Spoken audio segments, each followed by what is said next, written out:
Hi guys and welcome back to Garage Gym Sessions. So today we're going to take you through our top 5 tips for pull-ups. Okay, so number 1 is to warm up properly. So I see lots of people not do this very well and they find everything a lot harder.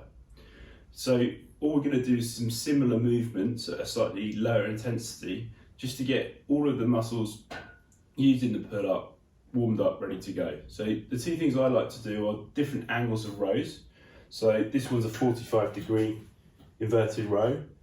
It's just a nice movement just to get everything moving, and then you can build up the intensity and drop down lower to the floor. Use your legs still, and then you want to use 75% of your upper body and 25% of your lower body just to get everything working, everything warm, everything moving in the right way, just so it's less stressful and easier for you when you move on to do the actual pull-up.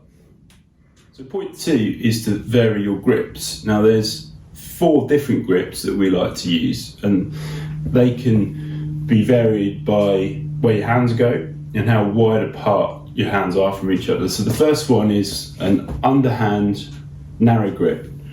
Lots of people refer to these as just normal chin-ups, and again you can vary the width here. The second one and the third one are over-unders, so you can have over-under with left and right, or over-under with right and left, depending on your preference.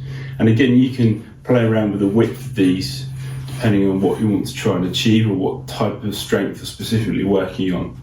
And the last one are overhand wide grip, so starting at shoulder width, and you can come all the way out to an extra wide grip, which is going to help improve back strength specifically.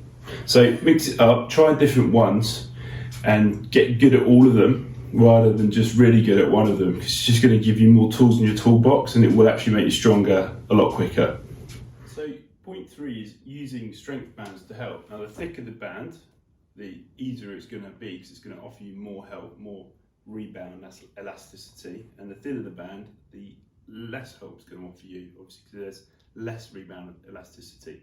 So there's a couple of different ways that we can put these on the rack. So I use the medium strength one.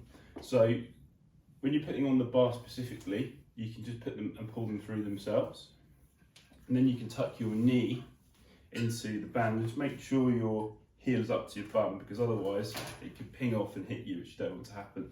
So make sure it's tucked in, and then you can do whatever type of pull-up you're looking to do. It's just going to offer you a bit more strap there to help pull you up with a little bit more ease if you're finding it difficult. Other options you've got is you can put it through your foot, which is a bit more challenging. You need a bit more hip mobility to get there. So you can use one foot, and that's just going to again offer you a bit more of a stretch up. Or you can have 2 feet if you want to have even more of a stretch and even more resistance. But this tends to pull your legs forwards. You need to keep your core engaged to keep yourself straight. So if this happens, then just try and force your heels back, keep the core straight, so you're moving up and down nice and vertically. And then the last place you can put bands is at the bottom of either side of your rack here on the scoops.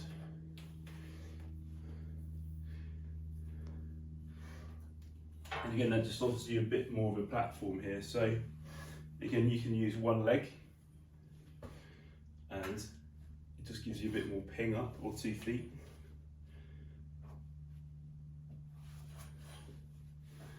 Again, it's just another option. So choose what works best for you. And these are great to do for warm-ups, but also, and because they assist you, and it's less stressful, but also if you're just not at that point where you're strong enough to do a pull-up, use the specific thickness of band that's going to help you get your rep ranges complete, and then over time just decrease the thickness of the band until you're eventually not using one. So tip 4 is to try and move as vertically as possible rather than making the movement horizontal in any way. So the best way to do that is to make sure you're set up correctly directly underneath the bar, and just consciously think about where your body is all the time, and keep your head nice and straight.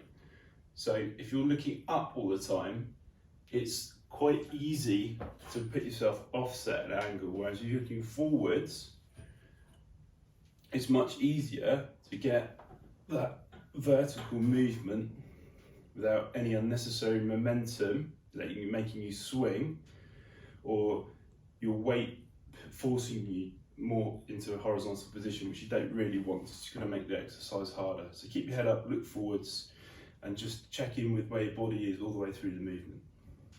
So number 5 is about tempo and keeping it consistent. So as a general rule of thumb, the upward phase of the pull-up wants to be faster, and the downward phase of the pull-up wants to be slower, just because that really helps improve strength more quickly. So don't try and rush your reps, take your time with them.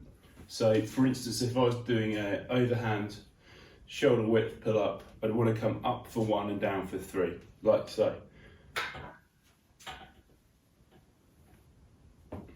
Rather than rush it. And the last point really is kind of related to this, is making sure that you've got as much extension and flexion in your arms as possible, because doing a pull up like this isn't really going to achieve much in terms of strength, because not much of the muscles being used or stressed. Whereas if you hang down so you're fully locked out and try to get at least your eyes, nose or chin past the bar, you're stressing and working a lot more muscle. That's going to be a lot more effective. So there we have it, guys. We hope you find those useful. Try each one of those points we've gone through separately, and then try and blend them together, and you'll eventually find a formula that works best for you to help improve your pull-ups.